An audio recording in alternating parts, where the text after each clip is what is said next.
My name is Jacob Smith. I'm a first year electrical engineering student, and I'm a part of the East Coast team. Hello, my name is Brennan Doty, and I'm an electrical engineering student. Hi, my name is Oscar Callas. I'm on the East Coast team and I am majoring in computer science. Hello, my name is John Townsend. I'm a first year software engineering student and a member of the East Coast team. So currently there are 6 million reported traffic accidents each year, and first responders have to provide medical attention, suppress fires and hazards, direct traffic, and clear debris. And currently this is done through manpower and teamwork. But our robots will help automate these tasks to help lessen the overall manpower required by first responders. The fire suppression bot uses a series of motors, transistors, and thermal sensors tied to an IR remote to allow an operator to remotely drive the robot up to a fire and spray either fire suppressant foam or water out of the nozzle attached to the mechanical arm. A thermal sensor will relay temperature data back to the operator so that they can ensure that the fire is extinguished. The robot that I worked on is the traffic director bot, and a breakdown of its functions are as follows. When the robot is turned on, a distance sensor is activated, and if an object is detected, it'll move in the opposite direction until it reaches 5 feet. It also comes equipped with a remote control that allows it to move forward, backward, turn left, turn right, and when button 5 is pressed, it cycles through traffic directions on the LED screen.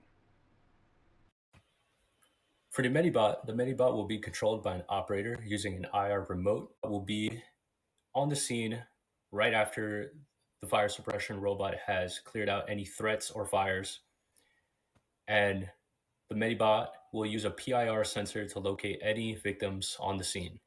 Once the Medibot locates a victim, the LED light will turn green, alerting any first responders on the scene. The Clear Path bot scans the area around the accident, looking for any small debris to vacuum up or large objects that it can move with the claw to the side of the road. It accomplishes this via a debris sensor that senses the size of the debris and a perimeter sensor to tell where it's at. There's a motor for the vacuum that's triggered by the sensor and an actuating servo that for the claw that's also triggered by the debris sensor. This scene depicts a small automobile crash site that the emergency response bots would typically be deployed to. Upon deployment to the crash site, the Medibot will begin making its way towards any individuals that are injured during the crash.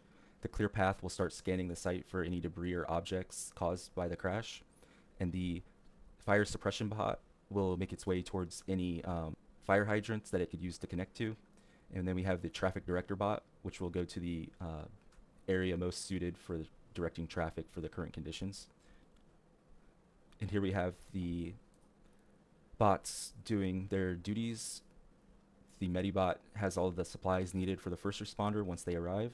The Clear Path begins vacuuming over the small debris in the roadway for their cars. Then we have the fire suppression bot begins putting out the flame on the automobile accident, and the traffic director bot will begin directing traffic to reduce traffic jams. And then with the end result, the path is cleared, traffic begins flowing steadily, the injured person has been handled, and the fire has been extinguished from the fire suppression bot. And that is the emergency response bots. In regards to the benchmark and added value of our robots, there were no clear comparable competitors that I could find. I did find some examples of firefighter robots such as this one and this one. However, these were used for things like building fires, forest fires, and subway emergencies. There is no current market holistic approach like our emergency response bots. We believe that our emergency response bots will be a force multiplier for first responders. Traffic accidents are a major risk to drivers everywhere, and our first responders work hard to ensure that these accidents are resolved quickly and the public is protected. But even with their efforts, they remain dangerous in ever-changing environments. They rely on manpower to resolve them. Our emergency response bots will help minimize the need for that manpower and allow first responders to secure accident scenes with increased safety and precision while decreasing the number of responders that it takes to do it.